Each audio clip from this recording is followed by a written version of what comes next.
Hello everyone, hope you're all doing well. I'm Syeda Rehan, a final year student at Dow Medical College, and I would like to welcome you all on today's session on how to network like a pro. So networking is something that every student has struggled with at some point, where to start, who to approach, how to do it the right way. So we are really fortunate to have with us someone who has navigated this journey quite successfully. I would like to welcome our speaker, Dr. Syeda Tayyaba Rehan, who is the founder of Sign DMC chapter and a soon-to-be PGY-1 in Neurology at the University of Mississippi. Dr. Rehan, thank you so much for taking out time today to join us. Hi, Manur. Thank Hello. you so much for the introduction. I am honored to be here today. Thank you so much for joining us.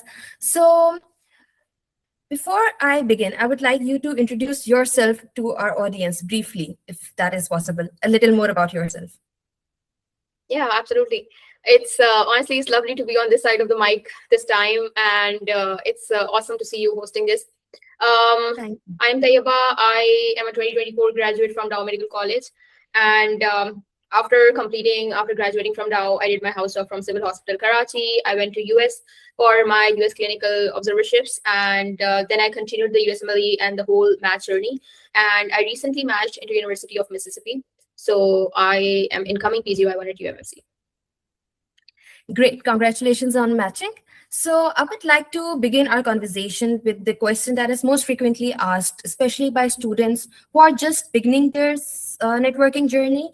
And it is the idea that who should they ideally reach out to? Should it be alumni of their own institution? Should it be senior residents of a particular institution? Or should it be attendants or just people who share similar background or interests like them? Okay, that's a very great question, and I would answer it by dividing it into multiple factors. So first of all, it depends at what stage you are at right now. For example, if you're a first year student, or if you're a first, second, or third year student, and if you want to network and if you want to reach out to people, the best thing that you can do is reach out to your alumni, reach out to your seniors, your fourth year or your final year medical students, right? And if you are someone who is in fourth year or in final year, then you are more like, you have decided your journey, whatever you want to do. And even if you have not decided your journey, you are more clear about the pathway that you are going to take, right?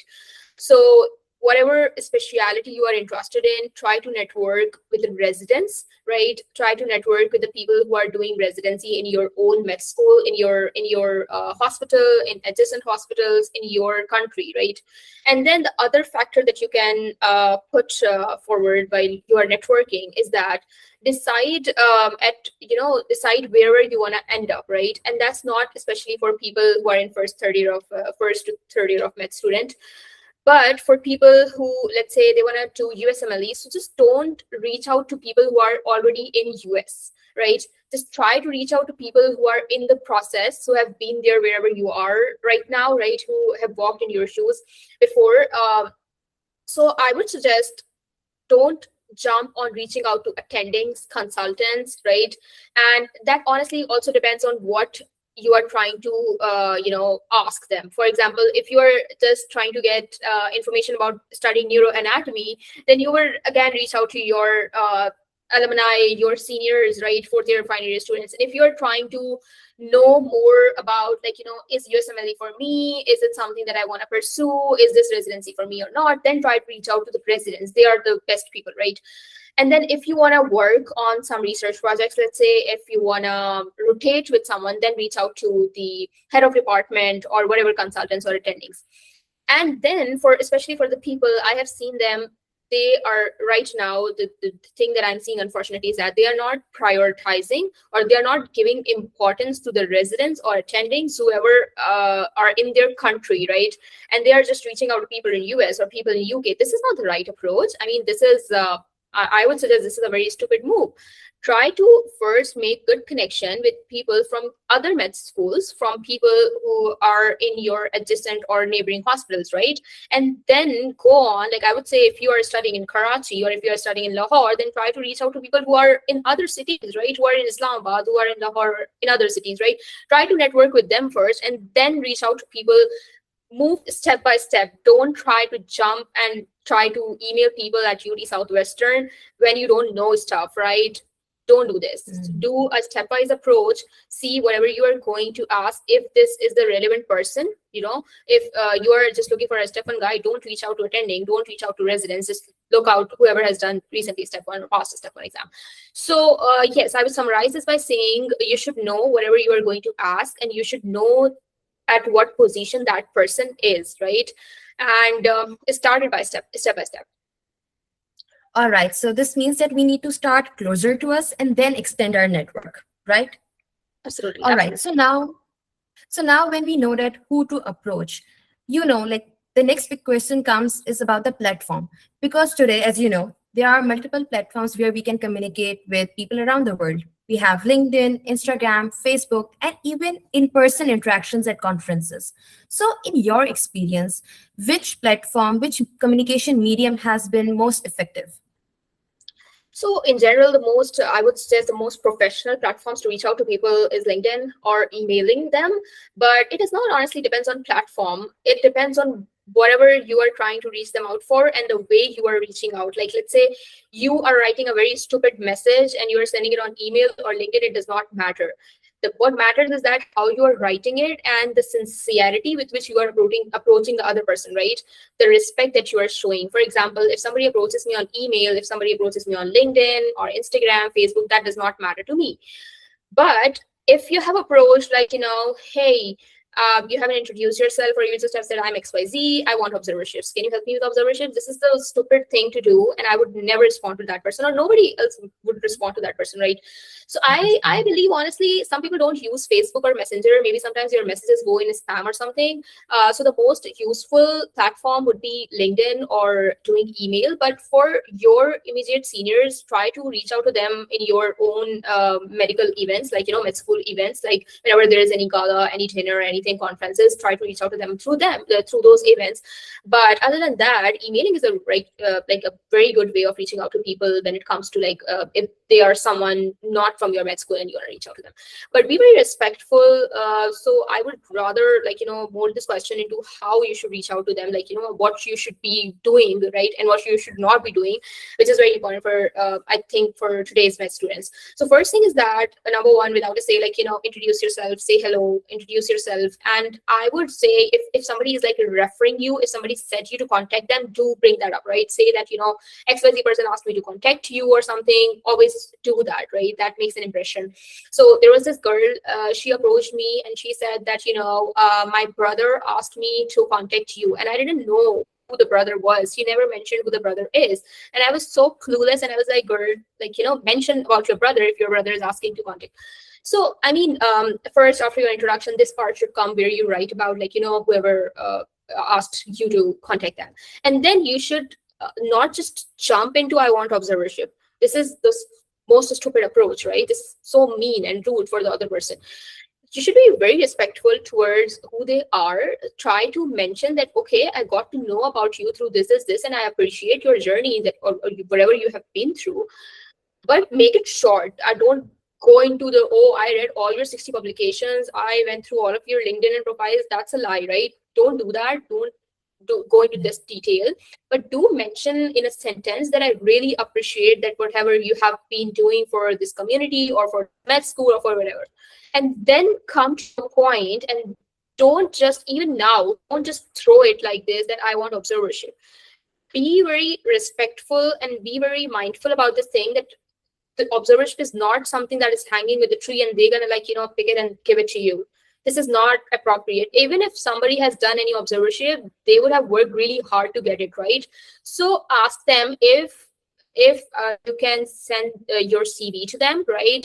Whatever you have done, tell them about yourself, that, okay, I have done this thing so far, and now I'm at this point of my journey where I'm struggling with this thing, right?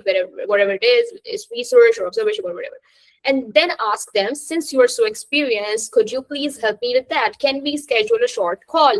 This is the appropriate way of doing it, not just you sent a long text and then you ghosted them. I mean, try to schedule a short call or meetings. I haven't seen this trend in Pakistani medical students or in people, whoever has been approaching me. They won't suggest a call, or even if I suggest a call, they would just they would never remind me that, okay, we have a scheduled call. they probably expect me to text them that, we have a call. This is not how it works. No. So what you do is that, ask them, request them, can we schedule a call? I have a couple of questions, but I'm in this point of my journey. I was just figuring out my observerships. I am planning to go to US in this month. Do tell them about your journey, that this is the point that I am at. Don't just be like, you are not telling them you have passed step 1, you have passed step 2. You just like, I want observership. Okay.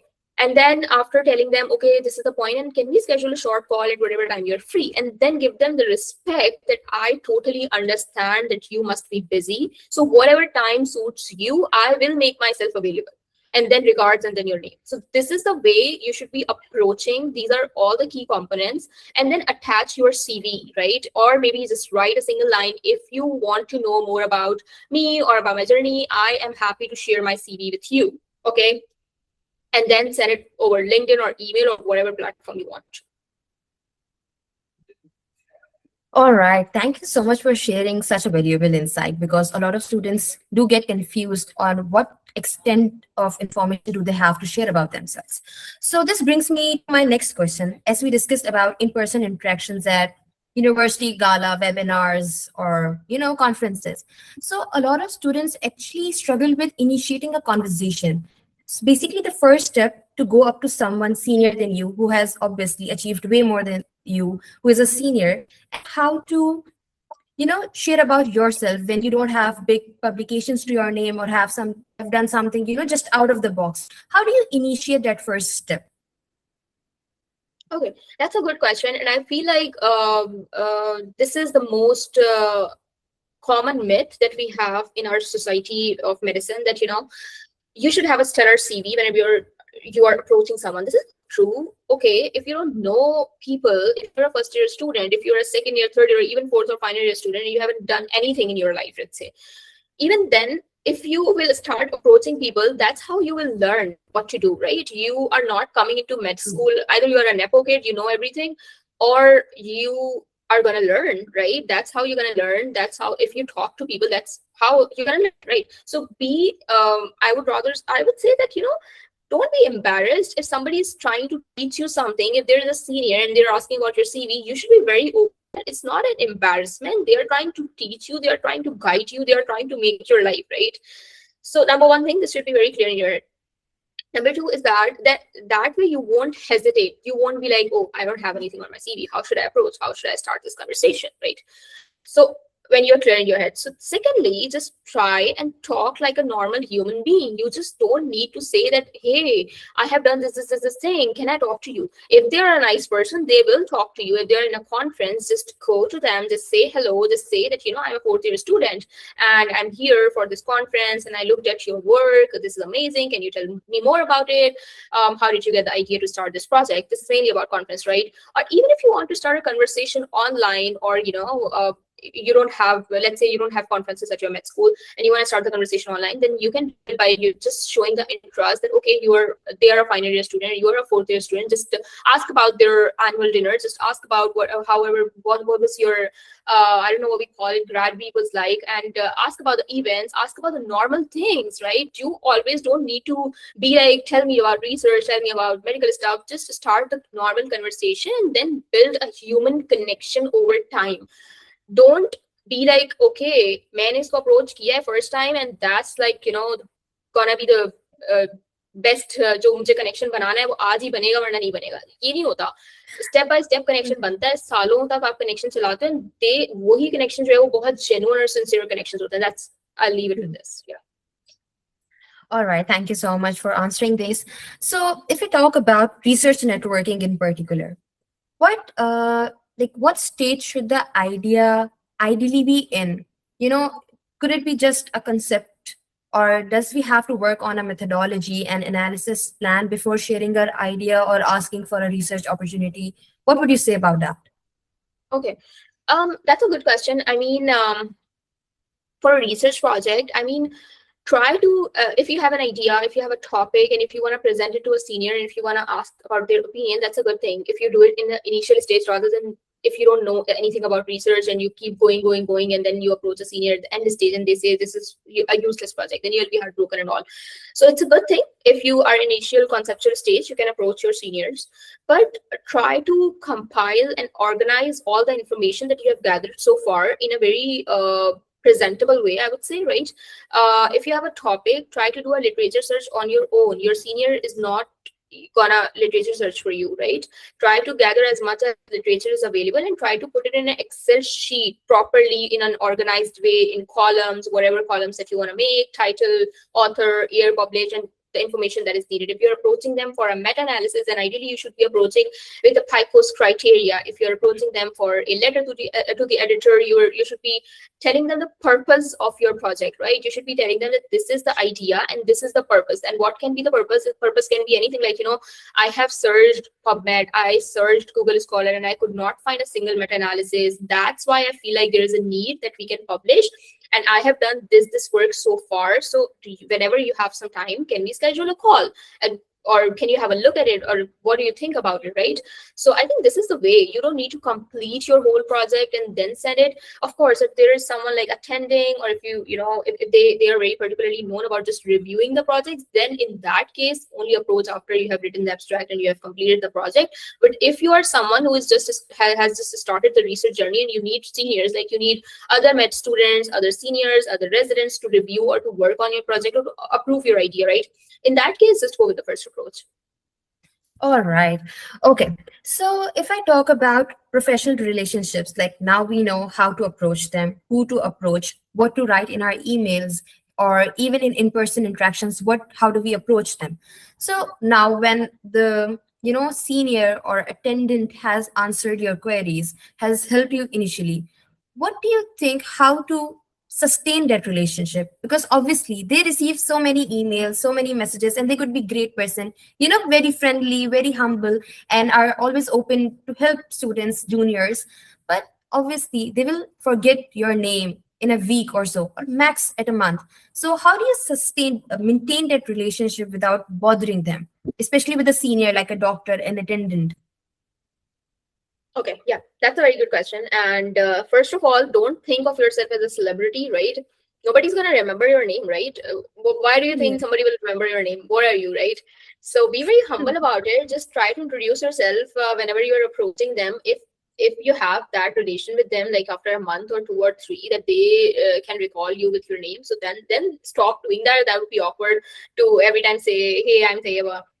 But initially, it's okay to introduce yourself whenever you're approaching them. But number one thing, and the biggest mistake that I have seen students doing, is ghosting people. They are so entitled. They would approach people. They would approach attendings, residents, whatever.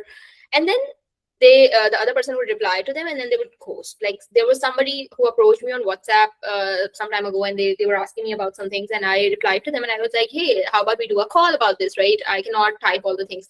And they just ghosted me. They never replied back to me. And then she's gonna come again in 2 years and then gonna ask about some stuff.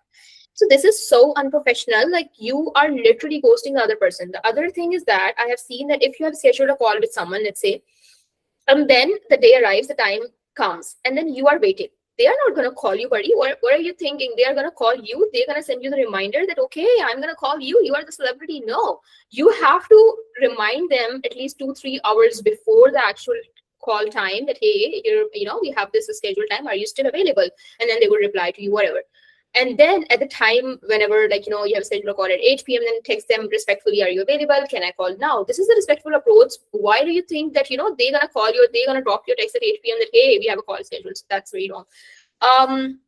The other thing, what was your question? Can you repeat that? I remember you wanted to ask about how to sustain a relationship. So yeah, these are some silly mistakes that you are making, so the other person is not going to respond back to you. And then if you want to sustain a very genuine and a very respectful relation, try to wish them on occasions, like, hey, Eid Mubarak, hey, Ramzan Mubarak. Like, try to build a human connection with them. Don't just approach them because you want something out of them. approach them. If they have matched, just tell them congratulations, it was so happy, like, I was so happy, it was such a good news to hear.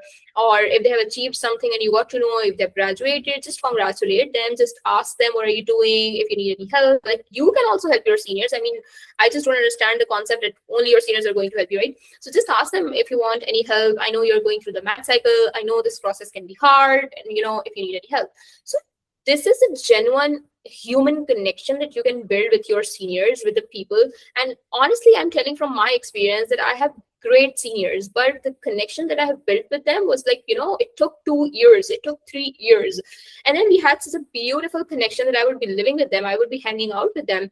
And that did not come out of कि वो मुझे डांटेंगे भी, वो मुझे कुछ कहेंगे भी, तो मुझे हर बात पे माइंड नहीं करना, because they are more experienced and they are busy. I should be very respectful towards their time. If sometimes they say something, then I should shut my mouth and I should not reply back in a mean way, right? So yeah, I mean, that's the key to sustain a long-lasting and a genuine relationship with someone, with a senior, with a resident, or with an attending or anyone. Be very respectful, be very genuine, be very humble with them. Try to ask questions whenever you have any questions. Let's say you are, try to update them as well. Okay, yeah, this is an important point as well. Okay, if you ask them that, I've been searching about observerships, can you please help me? And then they told you about a couple of links, and then you posted it. You'll be like, okay, thank you. And then you never updated them. It's been a year. You went on observership, you done your observership, you never updated them that I got observerships, that I went, and thank you so much for helping me. Even if you did not get those particular observerships that they sent you, even then update them about your journey, right? If, for example, if I was talking to 100 seniors, I would update 100 of them, like, this is the point that I have reached in my journey. Okay, I'm sitting in a math cycle. Okay, I'm doing this now. I'm doing this now, right? Of course, don't send messages daily, but once in a month, twice in a month, that's okay. Update them. They'll be happy to know how far you have reached, right? Even if they are not replying, update them. That's it. Just send a small update that, hey, I just wanted to let you know that I cleared my step 1 exam. Thank you so much for all your help and guidance. That's it. All right. So you're basically suggesting to be present in a simple moments, like a normal human does with, people around them. It's that simple, right? Yeah. If I understood that correctly. Okay, so considering you have mentored a lot of students and you have helped a lot of students achieve their goals and in their journey, so what is that one quality that stands out for you? Or what is one thing that, leaves a very positive impression on you when a student approaches you, even online or in person? What is that one thing? Yeah, I mean, I think I've already pretty much covered it in the second question when I told you about that, what are the manners of approaching someone, or how genuinely they want to connect with me rather than just taking something out from me, which is also fine that you want to take something out from your seniors. We all were like that. But I genuinely respect when people are sincere to me. My juniors are sincere with me. But if I have to name just one thing, that would be how respectful you are towards me, right? What is the tone that you are using in your text messages? What is the tone? Whether you are sending me 100 messages in a row, and if I'm replying in 4 messages, you are replying back in just a 1 sentence, right? Or if you are respecting my time or not. If I told you that, hey, let's talk at 8, and you are coming at 9 and telling me, hey, can we talk now? What is this, right? So if you, the one quality that I always name that, the best quality in my mentees is that they are very respectful towards my time. They are very respectful towards whatever I've been through, whatever my journey was. They know my journey. They know that, okay, we have to respect that person. And then only you can start. I think this is the quality that every mentor respects in their mentee or in their juniors. So if I have to name one quality, that's like respect. And don't feel that, they are obliged to help you or they have to help you. If they're sometimes busy, if they're sometimes, cannot reply to you, that's all right. Even then, I mean, this is the quality that I've seen in one of my mentee. What she would do is that, she would text me, she would say that, hey, I wanted to have some guidance on this and this. And if I could not reply for 3-4 days, she would send me a text after 4 days, and then she would be like, I figured this out and I did this thing, and thank you so much. I know you must be busy. I did not help her. I did not even reply her because I was busy, but she would still update me after 4 days that, never mind. I know you must be busy, but I figured it out and I did this. She would tell me I did this. So that's very respectful, right? That's a standout for me. So now considering there is an entire spectrum of networking today. There are research opportunities, there are mentors for CV building, for residency interviewing, for clinical experiences, for observerships, internships within the country, outside the country. So for someone who is just starting out, or even for someone who is, within the journey, how do you recommend they should strategically navigate through all these options and prioritize them? That's a good question. I mean, so that totally depends at what stage of your journey you are in right now. For example, if you're someone who has not cleared any of your steps and start jumping on how I should match or what should I do whenever I am in a match cycle, and you start approaching people who have already matched, then that's a kind of weird thing to do. That's not a very good thing to do, right? So move step by step. Don't jump to make bigger connections. That way, you are not going to learn anything, right? Try to approach people who are your immediate seniors. I always say this: try to approach your immediate seniors, and then move step by step towards. You see, because this is how you're also learning how to approach that bigger person. That bigger person also approached a lot of people before reaching at that big position. Why do you want to True. just make connection with someone who can vouch for you in the program or who can recommend you in the program? This is such a stupid thing to do, right? When you don't even know what residents are going through, when you approach your seniors, when you approach your final year seniors, when you approach your residents, house officers, interns, then only you learn whatever they are going through, because you have to pass through these steps no matter what. You cannot be an attending, or you cannot be just a resident, right? You cannot just match. That's how you learn about this journey, and this helps a lot. For example, if you're giving an interview, they're going to ask a lot of stuff, that how do you interact with residents, how you interact with your coworkers. They look at your team management, teamwork skills. They look at you as a person who is at your stage, who is not already a resident. They look at you as a human. They look at you, how you interact with your friends, with your colleagues, with your immediate seniors. So I would say approach your immediate seniors, have a step by step move, rather than just jumping and running towards the end goal. And yeah, I mean, that's how we do it. Thank you so much for helping us out with all these questions, Dr. Rehan.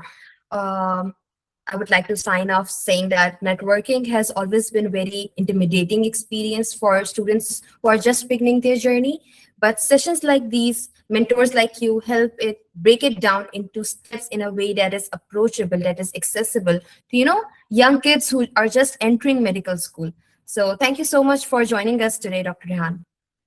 Thank you so much, Manur, and thank you so much, Averia, Ahmad, and everyone else who organized this session. This was amazing session, amazing script, amazing questions, and everything. So I really hope this people, students at whatever step of their journey they are in right now. And I really wish all of you best of luck with your journey ahead. And I really hope that we try to build our connections and networks more, especially seeing whatever the pathway has become and how this whole journey is moving towards having the strong and reliable connections rather than just some scores and stellar CVs. They really, in people in US, people anywhere, really value how they can rely on you, right? How they can rely on you as a resident, or how they can rely on you as a person, as part of their team.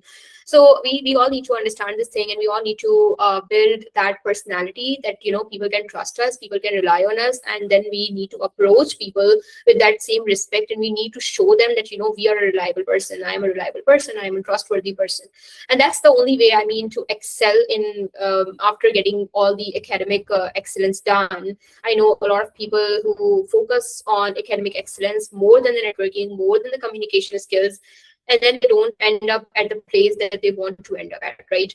So I really hope this session can help people, and the people start understanding that networking and having good communication skills has same importance as studying and being a nerd and getting good grades. So this holds an equal importance in today's world, and I'm really glad that it does. Honestly, previously we have seen old school culture where you would get the good scores and you will just do whatever you want to. But now people are looking more at what kind of person you are. If you can communicate well, if they can work with you, if they can rely on you and all.